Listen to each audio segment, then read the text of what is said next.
Bonjour et soyez les bienvenus, nous sommes le 21 mai et comme tous les mardis on se retrouve pour l'actualité palpitante du rugby.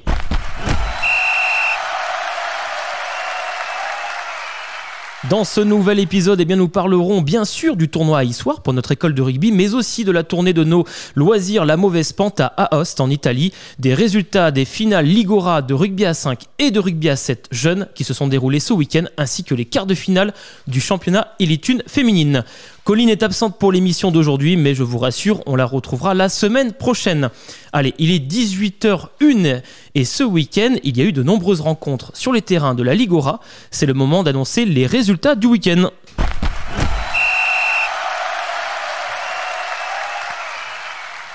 De belles prouesses pour nos jeunes de l'école de rugby au tournoi d'Issoire qui a été le théâtre de rencontres intenses et plaisantes. Nos jeunes représentant les couleurs du col ont démontré un niveau de compétence unique avec un bel état d'esprit d'équipe. Les catégories U8 donc prend la 4e place. Nos catégories U10 et U12 terminent quant à elles à la 15e place. Et enfin, nos U14 se classent dans la partie haute du tableau à la 8e position. On remercie très chaleureusement le rugby club d'Issoire et tous leurs bénévoles pour le bel accueil et la superbe organisation de ce tournoi sur 2 jours. Nos 15istes loisirs de la mauvaise pente pour leur première tournée à l'international se sont offerts de belles rencontres conviviales et festives autour des valeurs du rugby. Nos Lyonnais ont offert du jeu et de l'engagement face à leurs adversaires. On remercie encore très chaleureusement le rugby club italien d'Aoste pour leur bel accueil et l'organisation autour de cette rencontre. Ce samedi 18 mai se sont déroulées les finales régionales de rugby à 5 à Aix-les-Bains et de Seven Jeunes au stade Jean Beauvalet de Cessin. Une journée riche avec en rugby à 5 le Sacre de Chamalières en catégorie mixte, victoire 2-1 en finale contre l'ASM. Les Roosters Beach Rugby en catégorie Open plus 18 ont gagné cette finale, victoire donc 1-0, un score vraiment très serré contre l'USJC Rugby. L'EMD Plaine de l'Ain en catégorie plus de 35 ont remporté le titre, victoire 2-1 en finale contre le rugby club de Saint-Yor, victoire également serrée sur cette finale. C'est que des victoires très serrées, hormis pour les entreprises, vous allez le voir. Et Priva en catégorie plus de 35 donc a remporté le titre régional, victoire 4-1 en finale contre l'Entente Châteauneuf-Saint-Marcel. Le rugby club de Plat en catégorie féminine, victoire 3-2 en finale contre l'USJC Rugby. Et enfin, les Parpins en catégorie entreprises ont remporté le titre, victoire 6-1 en finale contre Famatone. En Seven Jeunes, nos U16 Bel Air ont brillamment remporté le titre de champion régional. Une victoire finale 19-12 contre le Puy. L'équipe du Servette s'est quant à elle imposée dans la catégorie U19 masculin. Victoire 24-5 en finale contre Sud Grésivaudan. Un grand merci au rugby club de Cessin que je connais particulièrement et que je salue.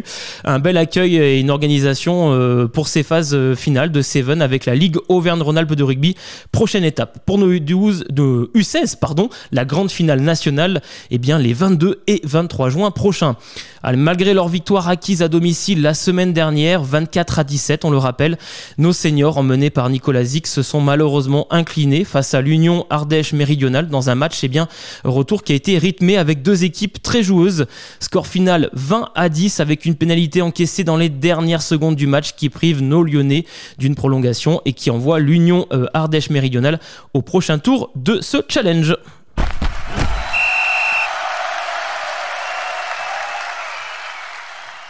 Allez, les 18h05, c'est le moment d'accueillir nos invités du jour.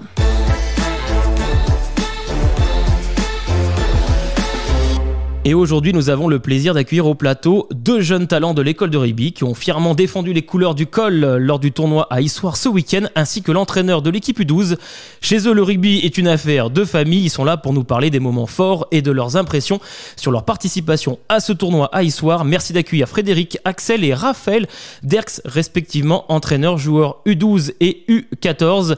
Bonjour à vous 3 et merci d'être avec nous dans l'émission Drop 100% Rugby. Salut Nico. Salut Raphaël, salut Axel. Salut. Alors, comment vous sentez-vous après avoir participé à ce tournoi, qui est quand même intense, sur 2 jours ? Ouais, alors dimanche soir, rentré très fatigué, donc une tisane au lit, rapide, mais quand même avec le sourire aux lèvres, vraiment content de ce tournoi, content de ce week-end, content de ces 2 jours. Au-delà du résultat sportif qui a été mitigé sur certaines catégories, vraiment ce qui était important sur ce tournoi, c'était de faire vivre l'aventure collective aux enfants, le voyage en car, la nuit à l'hôtel, évidemment les matchs aussi également, mais en tout cas sur toute la globalité vraiment très très très positif. En tout cas quand on a lâché les enfants dimanche au retour, ils avaient eux aussi une grande banane et un grand sourire aux lèvres, donc je crois que ça a été vraiment une vraie réussite. Ce tournoi en plus c'était une découverte pour le club, c'était la première fois qu'on le faisait, donc un peu de l'inconnu. Ça a permis d'appréhender ça, des nouvelles équipes en face, beaucoup de clubs de région parisienne contre lesquels on joue jamais. Donc voilà, donc plein de nouveautés, plein de choses bien. Et juste j'en profite quand même parce que effectivement j'étais là pour encadrer, mais j'étais pas tout seul. Donc aussi merci aux autres, à toi Nico évidemment, à Manu, à Romain, à Sandrine, à Cédric et aussi à Céline. Et aussi tu l'as dit tout à l'heure, et puis au club d'histoire pour l'orga, parce que franchement c'est un gros événement et niveau orga rien à dire, ça s'est super bien passé quoi. C'est vrai que c'était quand même un bel événement et heureusement que Céline et Sandrine étaient là aussi avec nous. Tout à fait. Pour nous aider, pour nous épauler sur ces 2 journées. En tout cas c'est vrai qu'on a quand même tous passé un bon moment. Raphaël, Axel, ce tournoi pour vous, ça s'est passé comment? Franchement plutôt bien, même si forcément à la fin un peu fatigué. On était nous les 14, on était tous un peu frustrés du dernier match qui a été quand même assez complexe. Le fameux dernier match où l'équipe adverse c'était rude. Pas mal de blessés, mais après le retour en quart nous a quand même un peu remonté le moral. Avec les U10, les U12, les U8 qui chantaient des chants différents, pas forcément appropriés à leur Chacun avait son petit son et aussi sa petite enceinte. Il y avait vraiment beaucoup de mixage de sons, c'est vrai. En tout cas, forcément, ça donne envie d'y retourner. L'orga était bien. Et l'année prochaine, j'espère qu'on pourra y retourner parce que c'était vraiment cool. Eh bien réfléchir justement, je crois que en tout cas l'ensemble des catégories sont unanimes pour pouvoir participer de nouveau à ce tournoi à Issoire. Axel, pour toi ton ressenti sur ce tournoi? Moi en vrai j'étais un peu déçu pour l'ensemble du tournoi, en tout cas pour les U12, parce qu'on avait fini 15e sur 16 alors qu'on avait fini sur le podium dans d'autres tournois. Mais sinon le principe du voyage, de dormir dans un hôtel, tout ça, ça c'était vraiment bien. Après un tournoi comme ça, on est forcément fatigué. Mais c'est de la bonne fatigue. Oui, c'était de la bonne fatigue. Mais donc oui, c'était vraiment cool. Et en plus, moi j'étais content car c'était mon anniversaire. Ah, oui, c'est vrai qu'on a fêté ton anniversaire en direct. Voilà, avec ton papa justement. Il a mis les bougies sur les parts de. C'était quoi, des brownies, c'est ça, cookies? Ouais, il y avait un peu de la grande gastronomie. Ouais. Ah oui, des paquets de bonbons en veux-tu, en voilà. Voilà, exactement. Mais en tout cas, c'est vrai que c'était un moment festif et très convivial. Alors, à vous trois, quels ont été les moments forts de ce tournoi pour vous? À la fois, ça peut être sur le match, ça peut être sur l'organisation, un moment fort en tout cas, l'anniversaire, on peut le noter bien sûr, à Axel. Ouais, je vais commencer. Non, moi, je dirais ce qui a été vraiment bien sur ce tournoi où on est parti à plusieurs catégories, donc U8, U10, U12 ou 14. Mine de rien, c'est des enfants de 7 à 14 ans. Et c'est vrai que d'habitude, dans les tournois, ça se passe plus entre équipes, donc on voit l'esprit d'équipe, etc. Mais là, le fait que toutes ces catégories aient passé tout un week-end ensemble, le voyage ensemble, les repas ensemble, on voit des échanges intercatégories qu'on voit pas d'habitude, clairement, ou qu'on voit pas trop d'habitude. Et ça, je trouve ça hyper enrichissant parce qu'au-delà de l'esprit d'équipe, ça permet aussi de créer des liens qui vont vers un esprit club. Et ça, je pense que c'est un truc qu'on retrouve pas souvent, qu'on a retrouvé dans ce tournoi. Et ça, c'est super. Raphaël, Axel. Moi, en moment fort, y avait la nuit à l'hôtel où on a rigolé. C'était très drôle et c'était vraiment bien. Donc, comme tu l'as dit, Nico, comme tu l'as dit, y avait quand on a fêté mon anniv et forcément un peu le car. Ok, le car, le transport. Pour toi, Raphaël? Moi, personnellement, je pense plutôt à l'arrivée du quart, à l'aller quand on est arrivé, qu'ils nous ont à peu près mis toutes les équipes sous les tribunes pour qu'on mange, et quand il s'est mis à pleuvoir, toutes les équipes arrivaient une par une sur les terrains pour s'échauffer. Et quand on est arrivé, il y avait une grosse pluie et on a dû commencer le match un peu, pas forcément comme on le souhaitait, donc sous la pluie, et au final on a quand même réussi à un peu bien gérer ce match. Et de voir toutes ces équipes là qui, Oui. qui sont dans les tribunes, dans les gradins, ça c'est un moment fort pour toi? Non, en fait, ça veut dire qu'on n'est pas les seuls à arriver. On n'est pas genre traité comme une petite équipe qui a besoin d'être mise à l'abri pendant qu'il pleut parce qu'on n'a pas envie d'être mouillé. Et c'est aussi le charme justement de ce type de tournoi où il y a beaucoup d'équipes. Tu le disais, Fred, notamment avec des équipes parisiennes. Il y a la plupart des équipes, même toutes les équipes, en fait, c'est des équipes que le col ne rencontre jamais dans les tournois, puisque forcément, là, ça traîne des équipes qui viennent des quatre coins de la France. Ouais.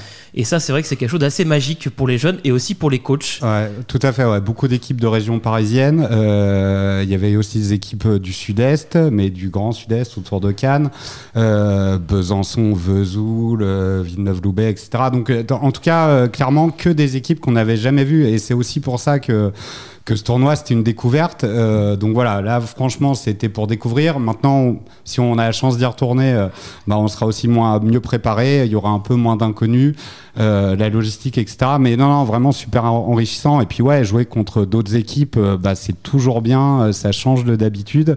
Et il y en a certaines qui avaient quand même un sacré niveau. Ouais. Alors comment vous êtes-vous préparé physiquement et on va dire aussi mentalement pour affronter ces 2 jours de compétition? Parce que contrairement aux autres tournois qui sont sur une journée, une demi-journée, là c'est quand même sur 2 jours, il faut quand même un minimum de préparation. Oui, Raphaël? Nous, lors du dernier entraînement, on avait un peu tout travaillé, les passes, l'attaque et la défense, pour essayer de se mettre en condition. Et après, en général, avant le tournoi, il y a Romain qui est toujours là pour faire un discours d'avant-match et pour nous remotiver si jamais on est un peu patraque, pas bien dans notre assiette. Et pour toi, Axel? Moi, je pense, on peut dire que la préparation, elle a commencé après le quart parce que on n'avait pas dans la tête gagner le tournoi, préparation et comme ça. Dans le quart, c'était vraiment beaucoup plus festif. Mais donc en arrivant, on a commencé à se préparer pour les matchs, à faire l'entraînement. Après, le soir était plus quartier libre. Et après, le matin, on s'est levé vers 6h30, on a recommencé à se préparer mentalement et physiquement. Ouais, alors je vais plus parler de l'encadrement. T'étais là aussi, Nico, mais quand même 55 gamins de 7 à 14 ans affrontés sur 2 jours. Hein. Je me suis mis au yoga, clairement, pour pouvoir tenir. On s'est tous mis au yoga, je crois. Tout à fait. Mais non, après, pas vraiment de préparation particulière là pour ce tournoi, à part peut-être quand même, et ça c'est plus niveau orga, au niveau logistique, quand même, il faut gérer ces 55 enfants, les voyages en car, etc. Donc il y avait cet enjeu-là. Mais bon, au final, c'était super bien préparé par Céline. Donc sur place, ça a été facile, quoi. Ouais, ça a été facile en effet. Bon, après, il y a eu quand même pas mal de pertes, d'égarements, de sweats, de t-shirts laissés, voilà. Alors là, franchement, c'est clair que j'ai ouvert un compte Vinted. Là, je pense que c'est bon. Je vais pouvoir me faire de l'argent avec tout ce qu'on a récupéré dans les vestiaires, c'est clair. Et c'est disponible, bien sûr, au Clubhouse. N'hésitez pas à venir. Voilà, les parents, vous écoutez donc l'émission. Voilà, les prochains entraînements, donc mercredi demain. N'hésitez pas à venir récupérer les affaires de vos enfants. Ils sont très certainement ici au Clubhouse. Alors Frédéric, tu parlais justement de la préparation. Peux-tu nous décrire votre préparation avant le tournoi? Quels aspects avez-vous particulièrement travaillé à l'entraînement avec les autres coachs, Cédric, Brendan? Alors, pour ce tournoi, encore une fois, pas de choses particulières. On était plus dans la découverte. Par contre, il y a un truc qui est vrai et qu'on fait depuis un gros mois. Donc, sous le haut patronage de notre head coach irlandais préféré, depuis en fait qu'on est en mode tournoi journée, enfin tournoi sur 1 jour ou 2 jours, c'est vrai qu'on travaille beaucoup le foncier lors de tous les entraînements à base de beaucoup de broncos. Évidemment, l'objectif, parce que quand on est sur des tournois journée, ça commence à 9h et puis le dernier match, il est à 16h30. L'idée, c'est d'avoir de l'influx et du jus sur l'ensemble de la journée et même pour les matchs de fin de journée qui parfois peuvent être décisifs, qui peuvent être des matchs pour la gagne. Donc voilà, donc beaucoup de fonciers, beaucoup de broncos, justement pour que tous les joueurs arrivent à ce moment-là encore opérationnels. Donc ça, c'est un axe des tournois de fin d'année, en fait, globalement. Raphaël et Axel, quels aspects du jeu avez-vous personnellement travaillé avant de participer à ce tournoi sur 2 jours? Axel. Moi, je trouve que dans nos entraînements pour le U12, a plus été basé sur la passe, le ruck et la défense. Et après, forcément, on travaille un peu tout, mais donc j'ai l'impression que ça a plus été basé sur ça. D'accord, Raphaël? Personnellement, j'ai pas forcément travaillé spécialement quelque chose. Après, forcément, mentalement, c'est quand on arrive sur le terrain pour s'échauffer, on essaye de stopper les choses qui pourraient nous perturber, on essaye de se concentrer sur le ballon, à pas le faire glisser. Quand on a fait l'échauffement sous la pluie, en se disant que ça va rester comme ça, qu'il va falloir assez maîtriser le ballon et essayer de penser aux prochaines actions qu'on va faire. Alors, comment était l'ambiance au sein de vos équipes respectives là, pendant le tournoi? Alors, on vous avez beaucoup parlé des trajets en car, à l'aller, au retour, mais l'ambiance dans le vestiaire, l'ambiance du groupe en général?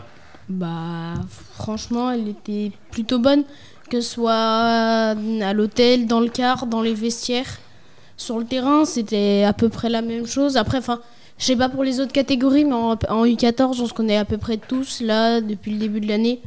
Donc, pas forcément de surprise et il y a une bonne entente au sein du groupe. Pour toi, Axel?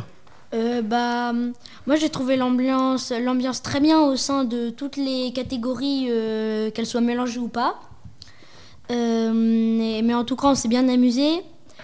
Et comme moi et d'autres joueurs, on joue avec certains coéquipiers depuis nos premières années de rugby. Et c'est bien parfois de passer des moments ensemble. Et quels ont été les principaux défis auxquels vous avez été confrontés sur le terrain? En coaching pour toi, Fred, ou en tant que joueur? Allez, Fred. Alors, je pense que le principal défi, ça a été l'arrivée. Raphaël, il en a parlé tout à l'heure. On arrive, on vient de faire 3 heures de quart, et là, la pluie battante qui tombe. Donc là, ce démarrage sous la pluie, là, faut savoir faire monter les joueurs en température, leur faire gagner de l'énergie, faire le switch, parce qu'ils viennent de passer un voyage en car. Axel l'a dit, très festif, etc. Donc mode entre copains, et c'est très bien, c'est aussi fait pour ça, genre de déplacement. Et là, faut switcher et passer en mode, ça y est, là, on va jouer au rugby, on doit mettre le truc derrière, on doit se concentrer sur le match, etc. Et c'est vrai que quand il flotte, en plus il faisait froid, etc., qu'on vient de faire un long trajet en car, qu'on s'est levé à 6h du mat aussi, parce que pour partir, fallait se lever tôt. Et là, il y a un vrai enjeu pour faire rentrer les joueurs et les joueuses en mode tournoi, etc. Donc là, merci Cédric qui a pas mal travaillé là-dessus, mais je pense qu'il y avait un gros enjeu, parce qu'en plus, tout peut jouer des fois lors des premiers matchs.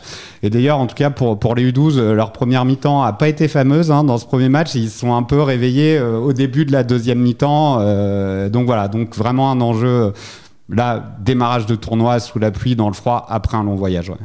Donc ça veut dire qu'il faut gérer justement les organismes sur la première mi-temps et se mettre rapidement dans le bain. C'est vrai que c'est pas forcément évident, avec en plus l'arrivée, comme tu disais Raphaël, de toutes les équipes là qui arrivent en nombre dans les tribunes, tout ça. Donc à la fois ça motive, mais à la fois aussi on se dit j'avais beaucoup de questions des jeunes qui me demandaient alors contre qui on joue, est-ce que c'est eux, moi-même je ne savais pas. Alors je connaissais j'avais les noms des équipes, alors par contre il fallait repérer le logo en question, c'était pas très, très évident, mais en tout cas c'est vrai que ça fait partie du charme de ce type de tournoi, justement, d'aller deviner, tiens, l'équipe de Drancy c'est quelle couleur, voilà, exactement, Besançon par exemple, ou d'autres équipes parisiennes. Alors Frédéric, avec Cédric, comment avez-vous géré la fatigue justement, et on va dire les éventuelles blessures tout au long du tournoi? Alors déjà, pas de blessure à signaler en U12, donc c'est une très bonne nouvelle. Et même dans toutes les catégories d'ailleurs. Ouais, après, peut y avoir toujours des petits chocs sur certains matchs, etc. Mais oui, pas de blessure notable à identifier, donc il n'y en a pas eu non plus à déclarer, donc non, très bien là-dessus. Après, sur la gestion de la fatigue, alors côté U12, on avait 16 joueurs et joueuses pour un effectif de 16, donc pour 10 sur le terrain, donc ça a été assez simple en fait de faire tourner pour faire tourner, éviter la fatigue. Mais au-delà de la fatigue aussi, quand on a des effectifs qui sont un peu nombreux, il faut aussi réussir à garder dedans ceux qui sont sur le terrain, que quand ils rentrent, ils soient assez opérationnels. Donc c'est vrai que c'est bien pour le côté fatigue d'avoir un effectif qui soit conséquent. Mais après, il y a un autre enjeu, c'est de bien gérer les remplacements, que tout le monde tourne et que tout le monde joue. Et puis que quand ils jouent, ils sont pas ailleurs dans leur tête parce qu'ils étaient, quand ils sont sur le côté du terrain, qu'ils soient pas ailleurs, et quand ils rentrent, ils soient opérationnels de suite. Mais bon, voilà, pas de blessures notables et un effectif assez important pour pas trop se poser de questions de fatigue, en tout cas côté U12. Dans ce tournoi, y a-t-il un match qui vous a marqué, Raphaël, Axel et Fred? Allez, Raphaël. Moi, j'ai 2 matchs en particulier, mais déjà je pense au premier. Quand on a dû commencer sous la pluie, toutes les conditions défavorables, la pluie, le ballon glissant, le terrain détrempé, on glissait sur le terrain, on avait du mal à jouer, on pensait que ça allait être dur et que les autres équipes étaient préparées à ce tournoi. Mais au final, l'équipe adverse a eu du mal à gérer les conditions de jeu et on a réussi à surmonter ça. Donc en passant, et après je penserai au dernier match qui a été plutôt rude. Les adversaires essayaient plus trop de jouer à la fin, mais plutôt de nous blesser. On finit à la fin du match avec 8 blessés, c'était compliqué, on a dû surmonter tout ça. Donc on était à 14 sur le terrain et Romain a dû dire stop, on arrête le match. Parce que si on avait continué, ça aurait été juste une boucherie, on serait arrivé, il y aurait peut-être eu 2 joueurs valables à la fin du match. Alors des petites blessures, on se rassure tout de suite, tous les joueurs vont bien. Voilà. Évidemment, c'est tout le monde va bien, voilà. pas de commotion à déclarer, mais j'ai pas vécu ce match, mais j'en ai aussi parlé avec Romain, et effectivement, disons que l'arbitrage semble avoir été assez laxiste et peut-être aurait dû être mieux tenu pour que la sécurité des joueurs et des joueuses soit plus... soit plus prise en compte, on va dire. Bon, après, c'est des choses qui arrivent sur d'autres tours,nois. C'est toujours dur. C'est un peu la même chose, plus rude. Où l'arbitre, en fait, suivait le ballon au lieu de suivre l'action qui se passait. Vu qu'il y a eu plusieurs plaquages à retardement, et une fois, un plaquage à retardement, plus le joueur qui a levé les appuis de Lilian, qui est notre numéro 10. Donc de base ça fait un double carton jaune qui se transforme en carton rouge, et l'arbitre en suivant le ballon a pas vu cette action.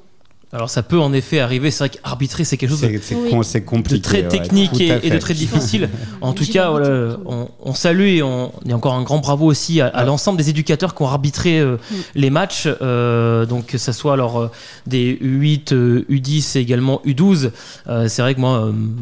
pour la partie U10, en tout cas, j'ai eu des éducateurs et des arbitres vraiment qui étaient vraiment au top, vraiment. Très technique, très pédagogique surtout. En fait, ils expliquaient à chaque fois aux jeunes, aux enfants, voilà, en disant pourquoi il y a faute. Et ça, franchement, j'ai trouvé ça en tout cas très intéressant et très bien de leur part. Donc vraiment, bravo à eux. Oui, Fred ? Ouais, non, effectivement, là, c'est vrai que on a parlé de l'arbitre sur ce match-là. Enfin, faut comprendre que ça avait marqué les joueurs. Mais après, oui, globalement, c'était qu'un épiphénomène sur l'ensemble du tournoi. On est bien d'accord. Moi, enfin, sur tout le reste, on l'a dit tout à l'heure, niveau orga, etc., mais même niveau arbitrage, enfin moi tout ce que j'ai vu en U12, peut-être à part ce match-là, en contre-exemple, globalement ça s'est très bien passé, donc voilà. Et pour toi, Axel ? Moi, le match qui m'a sûrement le plus marqué, ça a peut-être été notre tout premier match du samedi après-midi, où on se faisait mener 1-0, et à la fin on a réussi à relever la tête et à remonter 1-1. Mais quand même, notre tout dernier match, le dimanche matin, m'a aussi beaucoup marqué, car on a réussi à se faire plaisir avec une victoire. Ah, une victoire combien ? Tu t'en souviens du score ? 9-1 ou 10-1 à peu près. Ouais. D'accord, oui, quand même. C'est quand même une belle victoire. Bon, après, le score est anecdotique, mais en tout cas, c'est vrai que ça fait toujours du bien de gagner des matchs. Des fois, on en gagne, des fois, on en perd. Ça a été pareil sur les U10 également, un peu plus difficile sur le samedi, un peu plus plaisant parce qu'avec un niveau peut-être un peu plus similaire sur le dimanche. Mais en tout cas, l'ensemble des joueurs ont vraiment pris beaucoup de plaisir sur le terrain, sur ce tournoi. Et ça, c'est surtout bien important. Fred, de ton côté, un élément, un fait marquant sur sur un match qui t'a marqué en positif par exemple. Je vais dire le dernier, hein, celui qu'Axel a évoqué à la fin. Au-delà, effectivement, belle victoire, nette victoire, mais au-delà de ça, pour le coup, ils en ont aussi profité pour vraiment envoyer du jeu. Ils ont joué au ras, ils ont joué au large, beaucoup de passes, beaucoup de collectifs. C'est vrai que des fois, dans ces cas-là, avec des équipes un peu plus faibles, ça peut arriver que les joueurs dominants traversent seuls le terrain. Ça n'a pas du tout été ça. Ils en ont au contraire profité pour vraiment jouer au rugby, envoyer du jeu, etc. Tout le monde touchait la balle, etc. C'était vraiment plaisant. Et puis après, belle victoire, nette victoire. Et puis ils étaient super contents. Ils finissent le tournoi sur une très bonne note. Et de voir ces joueurs et ces joueuses aux anges et célébrer la victoire ensemble collectivement, franchement, ça n'a pas de prix pour un coach, quoi. Et puis en plus, chaque équipe a reçu donc un trophée que vous avez ramené ici au Clubhouse, qui est à l'émission, il est juste derrière nous. Il va passer, je crois, de main en main durant les prochains jours et prochaines semaines. Frédéric, en tant qu'entraîneur, que retiens-tu de cette expérience et comment cela peut-il influencer ton approche lors des prochaines échéances sportives de ton équipe, notamment Saint-Genis-Laval, le tournoi qui va arriver donc samedi prochain, le 25 mai. Ouais, j'en parlerai après de Saint-Genis. Non, enfin là, il y a un truc à noter en U12, hein, je l'ai évoqué tout à l'heure pour le premier match, mais pas que, c'est un truc qui a été assez récurrent sur l'ensemble du tournoi. Nos deuxièmes mi-temps ont toujours été meilleurs que les premières. Vraiment, et pas qu'un peu. Donc je pense que là il y a vraiment un axe à travailler, parce que effectivement, mal démarrer un match, mal rentrer dans un match, après même si on surmonte le truc, ça peut être compliqué. Et encore une fois, sur ce genre de tournoi, le sort, des fois, peut se sceller sur un match ou une mi-temps, vraiment, réellement. Donc là, il va falloir qu'on travaille sur cet axe-là pour voilà, que nos joueurs mettent toute l'énergie dès la première minute, mettent beaucoup d'engagement dès la première minute, une présence dans les rucks, au plaquage, etc. Enfin voilà, vraiment l'engagement physique très vite. Je pense qu'on n'a pas assez fait, donc il va falloir qu'on trouve quelque chose. Hein. Je vais en discuter avec les autres coachs pour voir qu'est-ce qu'on peut trouver là-dessus.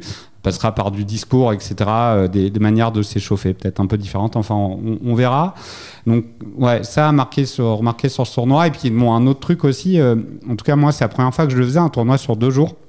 Des tournois journée, on en fait régulièrement, hein. Par contre sur 2 jours c'est la première fois, et pour le coup alors, on l'a bien fait, je pense, hein, collectivement, hein, pas que en U12, hein, sur toutes les catégories, mais il y a quand même la gestion de la nuit à l'hôtel.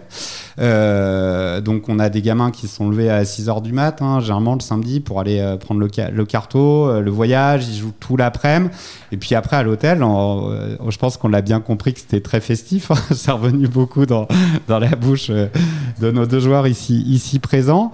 Nous en tant que coach, il fallait quand même veiller à ce qu'il n'y ait pas trop de fatigue. Alors on a mis une heure de couvre-feu qui a évidemment pas été respectée, mais tant mieux, évidemment. Mais bon, d'un autre côté, ils n'ont pas non plus été jusqu'à pas d'heure, parce que voilà, le lendemain, le dimanche, c'était relevé à 6h, etc. Donc voilà, il y avait aussi cet enjeu-là de voir le matin. Et c'est marrant, j'en parlais avec un autre coach d'une autre équipe qui, eux, avaient tout gagné le samedi, en fait, et en survolant vraiment pas mal leur match, et ils me disaient qu'ils avaient un peu moins tenu la soirée, et en fait ils ont tout perdu le dimanche matin. Donc voilà, il y a cette condition là sur 2 jours, peut-être qu'il faut prendre en compte, en plus d'un tournoi sur toute une journée. C'est vrai que c'est une préparation qui est complètement différente. Alors les parents, quand vous nous écoutez notamment pour l'émission, eh bien sachez qu'en effet vos ados et pré-ados se lèvent tôt aussi le week-end, ça arrive, voilà. C'est pas que des lève tard, à 6h du matin, c'est possible. Donc si vous prévoyez un voyage où il va falloir se lever tôt, vous pourrez donner l'argument que hier ils se sont levés à 6h du matin et sont branchés. Raphaël et Axel, quels enseignements avez-vous tirés de cette expérience de tournoi sur le plan personnel et aussi sportif? Raphaël. Personnellement, sur le plan sportif, c'était pour nous la première fois. Enfin, pour moi, c'était pas la première fois que je faisais un tournoi sur 2 jours où on dormait à l'hôtel. Mais là, c'était une première, même pour le club, d'avoir un tournoi sur 2 jours. Donc, la première poule de brassage, la première journée, et le classement, la deuxième. Donc en gros, il fallait bien gérer la soirée, pas se coucher très tôt la matinée du deuxième jour pour pas être crevé le lendemain. Mais sinon après, ça a été plutôt bien géré par nos équipes. Même si on a été un peu réveillés parce que l'autre équipe qui était dans le même hôtel que nous avait fait la fête jusqu'à pas d'heure. Ah, ça c'est ça les joies du rugby. Hein. Quand on dort avec d'autres équipes, ben forcément il y a aussi un petit côté charme festif et c'est ce qui fait l'ambiance du rugby justement. Axel. Moi quand je vais parler sur le plan sportif, ça va être sur nos matchs, mais comme moi j'ai trouvé qu'il fallait mettre plus d'engagement. Et sinon sur nos matchs, être plus au soutien et pas avoir peur de défendre, de plaquer des gabarits plus gros ou grands que soi-même. Et après sur le plan personnel, j'ai trouvé qu'être en équipe avec tes coéquipiers pendant 2 jours, ça a été très bien. Et c'était le moment pour créer des liens avec des personnes que tu ne connaissais pas vraiment. Et quels sont vos objectifs pour les prochains tournois ou compétitions auxquels vous allez participer, notamment ce prochain tournoi à Saint-Genis-Laval qui est ce samedi 25 mai. Fred. Ouais, alors le tournoi de Saint-Genis, l'école de rugby, le COL, on a un titre qu'on va remettre en jeu. C'est vrai que l'année dernière, ça a été une super réussite, ce tournoi, une victoire en U10. Je reviendrai dessus après, une 2e place en U12, une 3e place en U8, donc des très beaux résultats dans toutes les catégories. Et donc, on a ramené le challenge global du tournoi. Donc maintenant, l'enjeu cette année, alors ça va être très dur de refaire pareil. Par contre, va falloir tout faire pour quand même montrer que c'était pas qu'un épiphénomène, qu'on peut garder de la stabilité dans la performance au sein de notre club. Donc, ça serait bien de viser au moins 1 ou 2 podiums dans chaque catégorie pour avoir de la continuité. Et c'est vrai aussi qu'on va retourner, en tout cas, pour pas mal de coachs qui étaient là l'année dernière en U10, en U12, en U8, on va tourner avec de l'émotion parce que c'est vrai, moi j'étais chez les U10 l'année dernière et je crois que ce tournoi, c'est mon plus beau souvenir de rugby en fait. Il a même détrôné la demi-finale de France-Nouvelle-Zélande en 99. Donc vraiment beaucoup d'émotions l'année dernière avec des grands résultats sportifs. Donc on va essayer de retrouver ça cette année et donc arriver bien préparé. Ouais. Et pour toi, Axel? Moi, mes objectifs pour les prochains tournois, forcément d'essayer de les gagner ou au moins d'être sur le podium, mais aussi de s'améliorer dans le rugby et d'apprendre de nouvelles choses et aussi de montrer que le COL c'est pas un club comme les autres. C'est en effet un club atypique. Et pour toi, Raphaël? Moi personnellement, avec les U14, on n'est pas convié à ce tournoi qui est un tournoi de U6 à U12. Même si j'aurais adoré le refaire, c'est un tournoi incroyable. Surtout avec les résultats de l'année dernière qu'on avait bien géré. Après, du coup, notre prochain tournoi, c'est un plateau qu'on a le samedi après-midi. C'est ça, tout à fait. On va en parler juste après dans les programmations du week-end. En effet, donc vous êtes sur un plateau ce samedi. Mais ensuite, il y a un tournoi journée pour les U14 au Teil, le 1er juin. Donc l'objectif. Après, du coup, ça va surtout être d'essayer de prendre du plaisir et de s'améliorer en visant un peu mieux que la 8e place sur 16, en essayant d'aller vers un peu plus haut dans le classement, voire même un podium. Et en tout cas, c'est tout le mal qu'on vous souhaite pour ces prochains tournois, rencontres et plateaux. Merci à vous 3 pour ces échanges. Merci Nico. Allez, mais vous restez avec nous, car on va maintenant parler de rugby féminin. Et ce week-end, il y avait les quarts de finale du championnat Elite 1 féminine. C'est un peu le top 14 du rugby féminin, avec des rencontres à haute intensité. Allez, on met un petit jingle et puis on se retrouve juste après.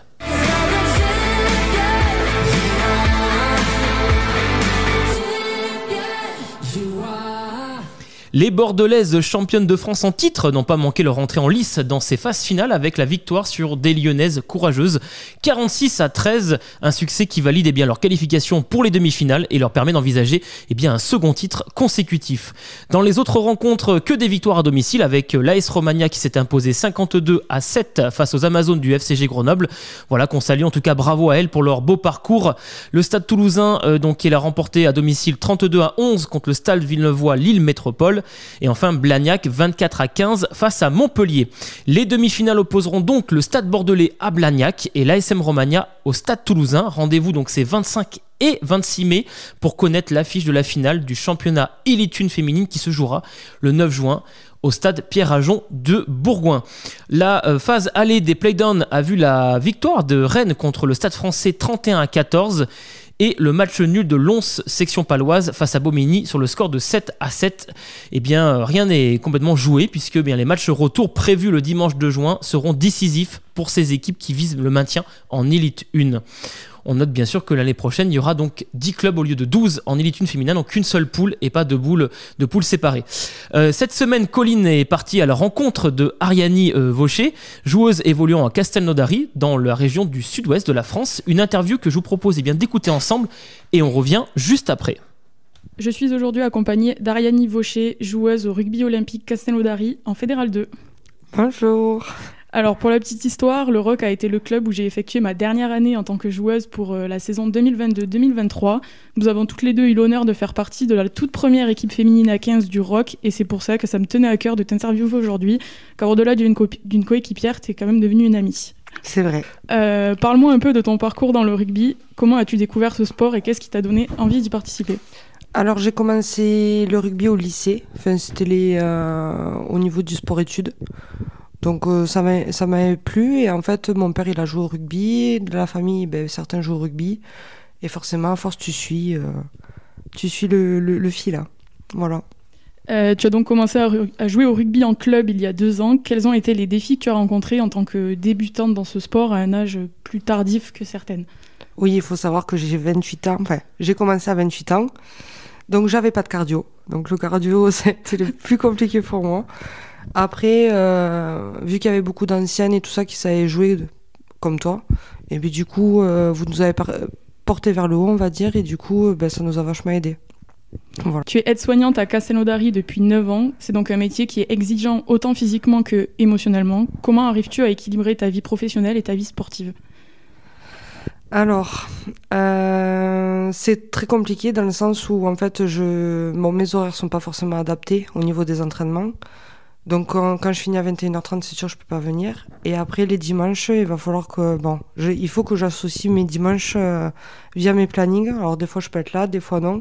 Et heureusement j'ai des collègues qui sont assez conciliants, on va dire, et qui m'arrangent beaucoup. Voilà. Alors tu as sûrement dû développer des valeurs et des qualités grâce au rugby. Comment arrives-tu à les transposer dans ta vie perso et ta vie professionnelle ? Bonne question. Non, je sais pas, ça se fait naturellement. La cohésion d'équipe, forcément, je l'ai au travail. Si t'as pas l'esprit d'équipe, ça sert à rien de faire ce métier. Après, de toute façon, le partage, la gentillesse, la bienveillance, c'est dans la vie de tous les jours. Donc, forcément, ça se transmet aussi avec le rugby. Alors, on peut dire que la saison précédente n'a pas été une saison très gagnante pour cette équipe naissante du ROC. Comment as-tu gardé la motivation pour repartir pour une saison de plus ? Le groupe. Vraiment, on est parti de rien. On n'avait pas de cohésion. Il faut savoir aussi qu'il y avait 70% des filles qui ne savaient pas jouer au rugby. Donc du coup, on a tout créé. C'est vrai. Voilà, donc on est parti vraiment de rien. Et le groupe, l'ambiance, forcément les troisième mi-temps qu'on tenait à cœur. Et voilà. Alors s'il y a vraiment un truc où cette équipe était forte, c'était bien les troisième mi-temps, on peut dire. On est toujours très Je pense forte. que c'est toujours le cas. C'est ça. Parle-moi un peu de tes objectifs à court et à long terme dans le rugby, si tu en as. À court terme, forcément, on va dire garder cette cohésion.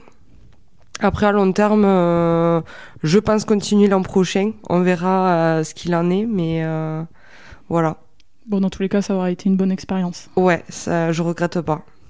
Alors aujourd'hui, le grand problème du rugby féminin, au-delà de sa faible médiatisation, quoique en grande croissance, c'est le non-statut pro des joueuses de compétition élite. Toi, qu'est-ce que t'en penses de tout ça ? Bon, le rugby féminin, moi, il évolue quand même. On peut pas dire le 15 de France féminin passe beaucoup à la télé maintenant. Après, le côté pro, je pense que ça va venir petit à petit.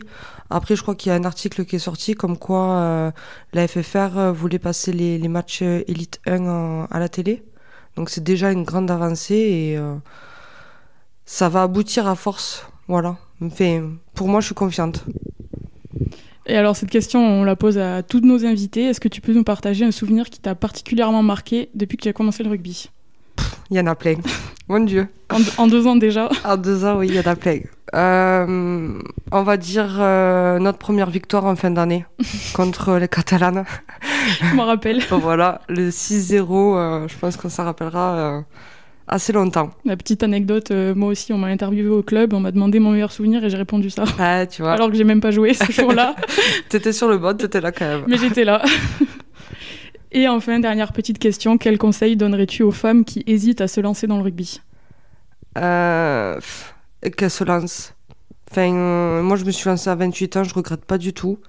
Oui, d'accord, t'as pas de cardio, mais en fait, ça vient petit à petit. Ça s'apprend. Voilà, ça s'apprend. Et si elles ont peur de ça, ben, franchement, qu'elles ferment les yeux et qu'elles y aillent, quoi. Mais surtout que toi, t'as une sœur qui s'est inscrite en même temps que toi au rugby. C'est vrai. Et qui est plus âgée que toi. C'est vrai. Donc, en fait, voilà, le rugby, c'est vraiment pour tout le monde. C'est la fraternité, c'est la cohésion, c'est tout. Et puis, on s'est fait une belle bande de copines, quoi. Donc, franchement, avec tout ce qu'on a fait, on est parti au beach rugby, on est parti faire des férias tout ensemble. Voilà. C'était des belles expériences quand même, malgré tout. C'est ça. Bon, après, voilà, les défaites... Ça fait partie du jeu. Ça fait partie du jeu et de toute façon on venait de se créer, donc forcément... Fallait pas s'attendre à ce qu'on finisse en haut du tableau dès la première année. Ni la deuxième année. Ni la deuxième année d'ailleurs. Mais il y a eu plus de victoires sur la deuxième année que la première quand même. Plus de points marqués, ouais. Plus de points marqués. Oui, c'est ça, plus de points marqués. Bon, bah, merci beaucoup pour cette interview. Et merci à toi.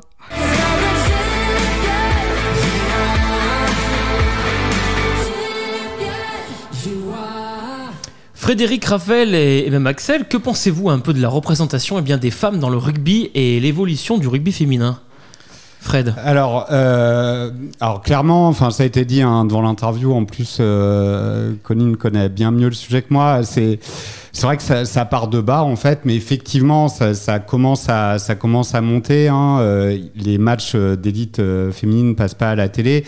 Par contre, on voit le tournoi Destination qui passe. Moi, ça fait 2 ans que je suis sur France 2.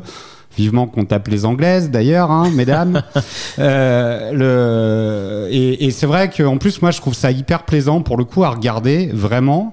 Et même le rugby à 7 féminin aussi, je trouve... voilà, le faire... On va pas dire qu'il n'y a pas de contact, clairement, c'est pas le cas, mais je trouve que des fois, même, ça fait plus tableau noir au niveau du positionnement que les hommes. Donc, vraiment, ouais, c'est en expansion, ça va doucement, mais bon, ça va prendre le temps que ça va prendre, mais je suis persuadé qu'à la fin, il y aura quand même une meilleure médiatisation. Et clairement, pour arriver à un truc important qui a été dit, effectivement, pas de statut pro, concilier du sport de haut niveau, parce que faut pas croire, même quand il n'y a pas de statut pro, c'est des entraînements quotidiens, donc faut gérer une activité professionnelle à côté, etc. On a des journées pro chargées, peut-être des journées familiales chargées, derrière aller retourner sur le terrain. Donc voilà, effectivement, ça serait une très très bonne nouvelle pour le coup s'il y avait cette professionnalisation qui arrivait, ça permettrait de libérer du temps, de faire monter le niveau global. Voilà, si les matchs sont retransmis aussi, forcément, ça va ramener un peu de cash, plus de visibilité, et ça va ramener de l'argent. Voilà, donc vraiment, il n'y a pas de raison que ça vienne pas, en tout cas, ça c'est sûr.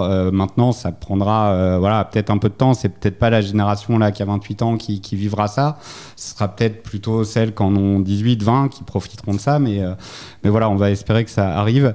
Et sinon, non, par contre, j'ai beaucoup aimé aussi dans l'interview, je fais un peu un parallèle avec ce que moi j'ai vécu avec la mauvaise pente, en fait. Le fait de créer une équipe, parce que c'était réellement ça. Et une équipe où il y a pas mal de joueurs qui ont jamais vu un ballon de rugby, et voilà, et on grandit ensemble, etc. Donc là, encore une fois, il y a zéro différence de genre. C'est pareil, quel que soit l'âge, quel que soit le genre. Voilà, de l'aventure collective qui va passer par le rugby, par la progression ensemble, etc., par l'apprentissage, la découverte et les troisièmes mi-temps aussi, tout ça. Voilà, donc ce passage m'a rappelé des très bons souvenirs avec la mauvaise pente que j'embrasse, presque tous. Voilà, la dynamique en tout cas de la mauvaise pente, c'est vrai que là-dessus c'est très similaire à ce qu'a vécu, ce que vit aussi Colline et Ariani qui nous ont offert donc cette interview. Tu veux rajouter quelque chose, Raphaël ? Moi, je me souviens de la première fois que j'ai vu un match Destination féminin. J'étais dans ma chambre et je suis sortie. Et j'ai vu qu'il y avait un match de l'équipe de France féminine qui jouait. C'était France-Irlande, une Irlandaise qui était blessée. Donc quand ils l'ont sorti sur civière, tout le monde a applaudi, ce qu'à peu près tout le monde fait quand un blessé en général au rugby. Et quand le match a repris, j'ai vu le score qui était assez élevé, du genre 67 à 0 ou 7. Et là, j'ai dit, mais elles sont super fortes. Et oui. Cette réaction, je me suis mis un peu à m'intéresser. J'ai regardé. Après, on a regardé un peu les autres matchs et je me disais, mais on peut pas les battre. C'est pas possible. Et oui, elles ont un super niveau en effet, surtout aussi en élite. Voilà, il y a un haut niveau et comme tu le disais, Fred, on a eu le témoignage d'Océade, de Florine et Macarita, c'est des joueuses en élite du FCG Grenoble qui nous disaient justement, c'est pas évident comme on n'a pas de contrat de professionnel en fait, de concilier à la fois la vie de famille, les études, payer l'essence, etc. Donc les entraînements souvent le soir, alors que les professionnels, eux, du rugby au top 14 notamment, Pro D2 national, pour ceux qui sont en tout cas en contrat professionnel, eh bien eux bénéficient en fait ils n'ont pas ces contraintes là, donc l'avantage c'est qu'ils sont en entraînement quasiment H24. Alors il est 18h. Alors, oui, tu veux rajouter quelque chose, Fred? Juste un truc là, j'en profite parce que aussi, mais bien pour sûr, faire profites-en. un big up à toutes nos joueuses de l'école de rugby, notamment celle qui était hier soir, donc tout à fait. voilà, dans U12 Morgane et Calliope, en U14 Emma et Camille, donc voilà, et voilà, pour prolonger là-dessus, en tout cas, je vais parler là dans les catégories que je suis plus, mais bon, Morgane, Calliope, Emma, Camille, il n'y a juste aucune différence avec leurs coéquipiers, voilà, même niveau, même statut, voilà, et pas de raison que ce soit autrement. Et bien sûr, on en passe un gros coucou de l'émission Drop 100% rugby. Alors, il est 18h47 et avant de connaître le programme du week-end, je vous propose d'écouter ensemble un extrait réalisé avec Baptiste Couillou, capitaine du Loup Rugby, et Léane Bonneville, joueuse au Loup Rugby, dans le cadre de notre projet Parole de sportifs, animé par notre média Radio au Cœur et dont les questions ont été rédigées par les jeunes de l'IHOP du centre Léon Bérard. Et justement, vous allez entendre un peu la différence qu'il peut y avoir entre le contrat professionnel et non, entre une joueuse et un joueur de rugby, notamment à haut niveau. On écoute l'extrait et on revient ensemble juste après. Alors, qu'est-ce que vous faites pour vous préparer mentalement avant un match important ? Au final, j'ai un peu du mal à répondre à cette question parce que c'est vrai que je pense que j'ai assimilé des méthodes avant les matchs qui sont maintenant ancrées en moi. J'essaie de rester concentré. Souvent, je reprends les notes que j'ai prises durant toute la semaine sur l'adversaire qu'on va affronter. Et puis, j'essaye quand même d'avoir des tâches assez répétitives pour me mettre dans une certaine bulle et dans un certain confort avant les matchs. Et au final, presque de trouver un état où je me sens rassuré en me disant que je me suis préparé suffisamment bien pour être bon pour le match. Donc, au final, je répète simplement des actions que je fais toute la semaine pour être prêt pour le match. Est-ce qu'il y a des choses aussi un petit peu mentalement avant un match pour se concentrer, le vestiaire? Il y en a qui écoutent la musique, voilà, il y en a qui peut-être qui jouent peut-être à des jeux en commun, des jeux de cartes et tout, juste pour se détendre, pour penser à autre chose par exemple. Oui, finalement, c'est vrai que chacun a une méthode assez particulière et différente pour se préparer avant les matchs. Moi, j'essaie vraiment de m'imprégner de l'atmosphère du terrain. J'aime pas avoir les écouteurs, être dans ma bulle. Au final, j'aime bien partager ces moments-là avec les supporters. Quand j'arrive au stade, j'ai envie d'entendre l'ambiance et d'apprécier aussi ce qu'il y a tout autour de l'événement et du match. Et je pense que c'est important aussi pour commencer à rentrer dans le match. On a joué récemment dans des atmosphères qui étaient chaudes à Perpignan, à Toulon. Et je trouve que c'est bien aussi de prendre la température avant de rentrer sur le terrain. Parce que si tu sors sur le terrain et que tu n'es pas préparé à entendre le public qui va te hurler dessus, ça peut aussi te surprendre. Or, je pense que ça fait partie de la beauté de ce qu'on vit aussi. Et c'est important de prendre conscience que ces choses-là, c'est pas anodin non plus. Il faut en profiter. Et partager du temps en effet avec les supporters et s'imprégner de l'ambiance, que ce soit bien sûr au Loup Rugby, à Gerland ou à l'extérieur. Léane, de ton côté, comment au niveau des avant-matchs un peu, comment ça s'organise de ton côté? Alors, j'ai une petite routine. Ah, vas-y, raconte-la-nous. Chaque match, je fais exactement la même chose, dans le même ordre. Donc je vais me faire des tresses et après dans le vestiaire c'est préparation, écouteurs, je mets les cales, Puis je m'habille et après je regarde toujours une vidéo qui me motive sur des bons plaquages offensifs. Ah, les plaquages, on en revient bien sûr. Bon plaquage percutant, super, ça motive. Donc Voilà. toujours dans le même ordre en fait, c'est ça? Oui. Il y a Laurie à côté qui sourit, qui hoche la tête. C'est pareil de ton côté au handball? Oui, pardon. Oui, on a aussi la petite routine coiffure avec les joueuses où il y en a une qui coiffe un peu tout le monde avec des belles tresses plaquées pour jouer. C'est vrai que c'est la routine. Baptiste, toi aussi, vous avez la routine Ouais, nous aussi, c'est coiffure? les tresses, hein, c'est pareil. Et nous, on joue au Uno aussi. Alors des fois, ça a tendance à plus désolidariser Oui, parce que l'équipe ça se prend la tête sur... ouais, ouais, parce ok, que quand d'accord. on se prend 4+4 d'affilée, Oui. c'est un peu rageant, mais on rigole bien au moins. Et Ok, ça fait penser à super. autre chose. Donc voilà, des petits gris-gris voilà, au quotidien en tant que sportif. Comment gérez-vous la pression pendant les matchs? Alors ça, c'est pendant. Un petit peu la pression, comment on la gère? Ça, c'est donc les questions qui sont bien sûr posées par les jeunes de l'IHOP. C'était dans le cadre de nos ateliers de web radio. Bah, à titre personnel, je trouve que la pression, elle s'évacue facilement une fois que le coup d'envoi il a été sifflé. Il y a toujours un peu de pression avant le match, mais au final, toute cette pression, cette appréhension qu'on a autour de l'événement, elle est évacuée dès le premier impact, dès la première course, parce que finalement, tu calcules plus tout ce qui se passe autour. Et t'as plus conscience vraiment de l'ambiance, de l'atmosphère, de contre qui tu joues. Au final, t'es pris dans le mouvement, et je pense que c'est un peu similaire à tout ce que tu pourrais trouver dans les autres sports. C'est à peu près pareil. C'est qu'une fois que le coup de sifflet il a été sifflé, c'est parti, quoi.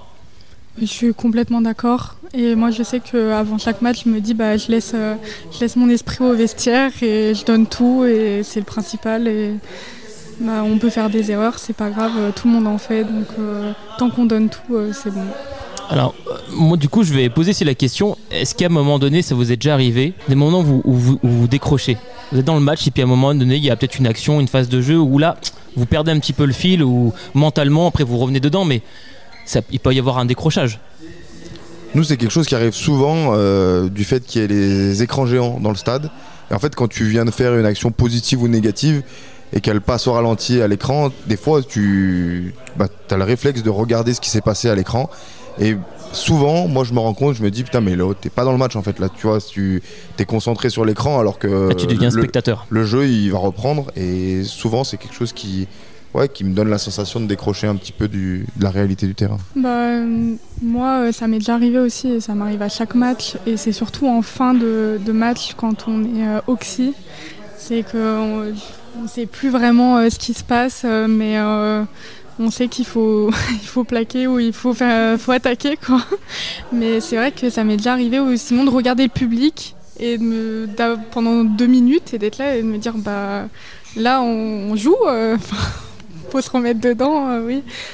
Ça m'est déjà arrivé, ça m'arrive souvent même. Et sur le fait d'être oxy, justement, c'est vrai que on dit souvent, quand dans les écoles de rugby, on entend dans n'importe quel sport également, hein, au handball, au football, c'est le cas, c'est-à-dire il faut être prêt physiquement. Hein, c'est important, parce que dès qu'on est oxy, ça y est, en fait, entre le cerveau et le physique, ça se déconnecte complètement. Comment tu gères ça, notamment? La plupart du temps, je regarde le banc et je demande d'être remplacé quand c'est... La bonne réponse. C'est la bonne réponse. Mais si le banc aussi est oxy, comment ça se passe? Alors là, c'est plus compliqué. Ouais, là, c'est qu'il y a un vrai problème, là. Non, mais oui, après, c'est... Souvent, quand tu es pris dans l'enjeu du match et que tu es sur le terrain pour 80 minutes, tu es quand même investi jusqu'au bout. Même si tu es fatigué physiquement, tu essayes de raccrocher le wagon en mental pour aller chercher la victoire jusqu'au bout, quoi. Mais l'avantage de notre sport et de mon poste en particulier, c'est que j'ai tout le temps un remplaçant. Donc si vraiment je suis cramé, la plupart du temps, je tire pas plus loin, quoi. Alors moi, je sais qu'on me l'a toujours dit, on rentre dans le match, c'est 100%. Et je sais que j'essaie tout le temps de tout donner, parce que si ça va plus, je demande à sortir et j'aurai quelqu'un pour me remplacer. Et c'est qu'en fait, faire 80 minutes à 50% ou ça vaut pas forcément le coup, parce qu'au final on va sortir du match et on va se dire j'ai joué 80 minutes mais j'ai pas donné tout ce que j'avais. Non, c'est vrai que c'est difficile de mesurer et de calculer un peu l'effort qu'on met dans le match, mais moi c'est la sensation plutôt de gérer ses efforts. Ouais. C'est-à-dire que au fur et à mesure de ma carrière, j'ai quand même évolué là-dessus. C'est-à-dire qu'au début, je courais vraiment comme un poulet sans tête, que ce soit en attaque ou en défense. Et maintenant, j'ai appris avec l'expérience à me positionner aux bons endroits pour aussi économiser de l'énergie et pas finir, pas être mort à partir de la 60e minute. Donc, je pense que c'est plutôt quelque chose qu'on apprend avec de l'expérience pour justement s'économiser et pas passer toute son énergie en première mi-temps.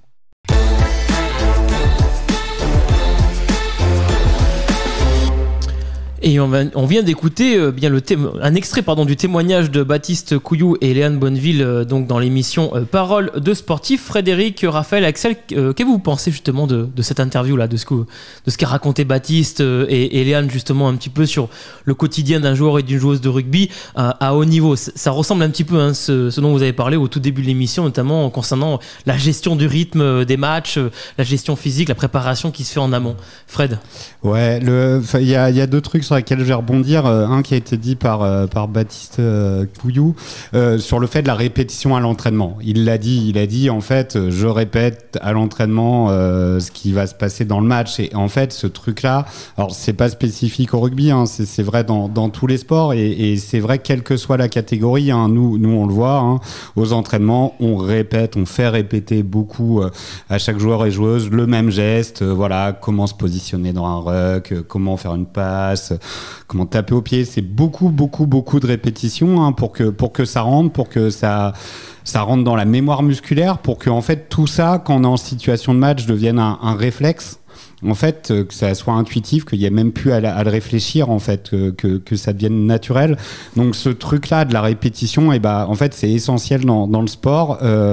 Petite catégorie, grande catégorie, petit niveau, grand niveau. Voilà, donc cette première chose, hein, et ça c'est important, et des fois même si voilà, ça peut des fois être ennuyant de répéter beaucoup de fois le même geste et tout pendant des entraînements, mais à la fin il y a que ça qui paye, et il l'a dit. Donc ça c'est le premier truc. Et aussi je rebondirais à ce qui a été dit par Léane là, sur la partie de la routine avant de démarrer un match, hein, ça fait un peu. Alors toi les tresses non, hein, Fred. Hein. Non, ça on oublie. Mais sur le côté routine, c'est un peu la pub Volvic Zidane qui a été reprise là avec Dupont. Hein, d'abord la jambe gauche, puis la jambe droite. En fait, voilà, pour rentrer dans un match, effectivement, il y a beaucoup de sportifs qui vont répéter toujours ces mêmes gestes. On en revient à la répétition du geste, hein, comme ce qu'on disait sur l'entraînement, pour rentrer dedans, etc. Et voilà, ça on va le retrouver dans tous les sports, et voilà, ça fait partie de la préparation psychologique pour pouvoir rentrer dans son événement, d'évacuer ce qui se passait avant. Voilà, on passe une autre page. Voilà, on était avant et maintenant on passe dans l'instant du match. Et voilà, cette partie routine aussi qui est ultra importante et qu'on retrouve aussi dans plein de sports. C'est pas du tout spécifique au rugby. Raphaël, Axel, vous en pensez quoi là de ce que vous a dit à la fois Fred et notamment les témoignages de Baptiste et de Léane? Moi, je pense à le côté routine au début, on s'en occupe pas beaucoup, même si en général c'est. Enfin, j'ai l'habitude moi de commencer par prendre mon protège-dents, de le mettre. En général, quand j'arrive, je suis habillée en tenue de ville, donc je m'habille, je mets ma tenue, les chaussettes, et en fait. En général, ce que je fais, c'est que je prends mon protège-dents, je le mets dans ma chaussette droite, puis je mets mes chaussures, et après, puis je prends mon casque et je me lance. Donc il y a une forme de routine aussi chez toi pour te préparer dans les vestiaires. Et après, sinon, c'est pour rebondir sur le fait des sortes de décrochage dans le match. Ça peut arriver du genre... Quand on arrive et qu'on vient de prendre un essai, 2 essais, et que tu regardes à côté, tu penses à autre chose parce que t'as pas envie de penser à ça.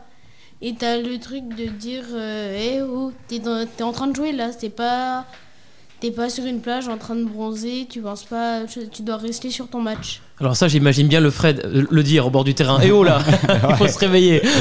Ouais, et puis un truc important, ça aussi, je rebondis sur ce que dit Rafu là, et c'est vrai à tous les niveaux, en école de rugby, etc. C'est voilà, quand un essai, 2 essais, voilà, même en tant que coach, quand on voit ces joueurs, hein, et c'est valable en EDR pour moi, pour mes collègues, et puis aussi pour les professionnels, comment arriver à se remobiliser, voilà. Donc effectivement, les joueurs individuellement ont quelque chose à faire, mais voilà, là aussi, je pense que les coachs pour le coup, notamment chez les pros, ceux qui sont au bord du terrain, pour voilà, c'est pas perdu, faut se relancer, etc. Là, le mental, vraiment une part importante. Ouais. Pour toi, Axel ? Bah moi oui, sur la préparation, parfois tu as des routines, moi je sais pas si j'en ai, mais peut-être. Mais donc oui, souvent tu as des routines avant de te préparer et de te lancer dans ton entraînement ou ton match. Et moi sinon j'aimerais revenir à ce qu'a dit Baptiste et Léane, sinon c'était sur quand tu regardes l'écran. Souvent en fait si tu fais une action qu'elle soit positive ou négative, ils vont la repasser au ralenti et là tu regardes. Et comme moi, je fais de l'escrime et t'as un panneau où ça t'indique les points. Et parfois, si peut ne y avoir aucune touche, et tu regardes, et là en fait tu te dis, il n'y a rien qui s'est passé, tu te dis, il va attaquer, tu dois décrocher le regard et direct te remettre là-dedans. Là c'est comme ça, là tu vois, et là en fait tu sors de ton match, et là tu te dis, ah mais ça recommence, donc tu dois direct te relancer dedans. Alors, il faudra faire attention puisqu'il y a un panneau scoring qui est annoncé sur le terrain de la Sarra. On sait que les travaux vont attaquer à peu près mi-juin jusqu'à mi-septembre. Et bien le projet par la suite, c'est d'avoir un tableau scoring. Donc, il va falloir faire attention à tout ça. Hein. Ne pas sortir du match quand on verra le score s'afficher ou s'il y a un bug sur le score, par exemple. Il y a beaucoup plus de touches à l'escrime qu'on peut en avoir au rugby.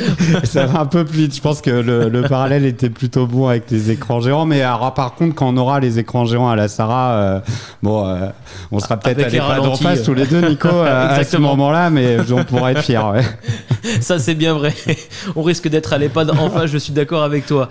Alors, on rappelle que ce projet, parole de sportifs et de relayer la parole des sportifs et des sportives, et bien sûr leur permettre de transmettre leur passion et leurs valeurs, et bien sûr aussi leur discipline auprès des jeunes. Et pour les jeunes qui sont notamment hospitalisés, c'est leur offrir un divertissement qui est interactif et ludique pour les aider quelque part aussi à réduire aussi l'anxiété et le stress lié à l'hospitalisation, tout en créant bien sûr un espace qui soit un espace d'expression et créativité où ils pourront partager leur passion. C'est ce qu'on mène régulièrement au sein de Léon Bérard de l'IHOP avec cet outil web radio sportive ou non. Et donc vous pouvez retrouver l'intégralité de ce podcast Parole de sportif avec Baptiste Couillou et Léane Bonneville sur notre page YouTube du club Omnisport de Lyon dans la rubrique Radio Col. C'est le moment de connaître le prochain programme du week-end avec notre dernière chronique, programme à venir.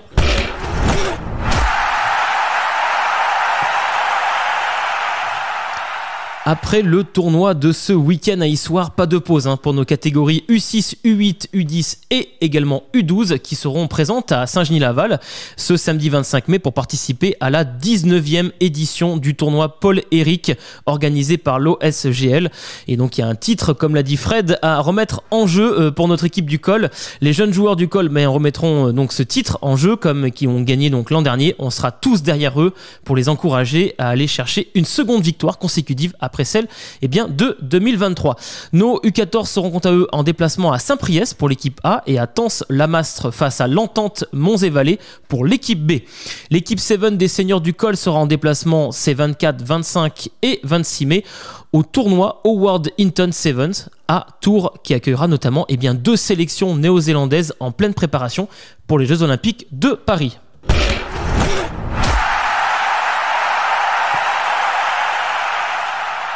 On rappelle les affiches des demi-finales du championnat de France Elite 1 féminine, c'est 25 et 26 mai avec 2 belles rencontres, le Stade Bordelais face à Blagnac et l'ASM Romagna qui sera donc opposé au Stade Toulousain. Merci à toutes et à tous de nous avoir écoutés, merci à vous trois d'être venus dans l'émission Drop. Vous êtes chez vous, vous revenez quand vous voulez. Merci Nico et bonjour à toute l'école de rugby, aux seniors, aux vieux de la mauvaise pente et bravo à tous les bénévoles au Col ou ailleurs qui font vivre ça. Franchement, c'est beaucoup de bonheur, mais c'est aussi beaucoup d'engagement.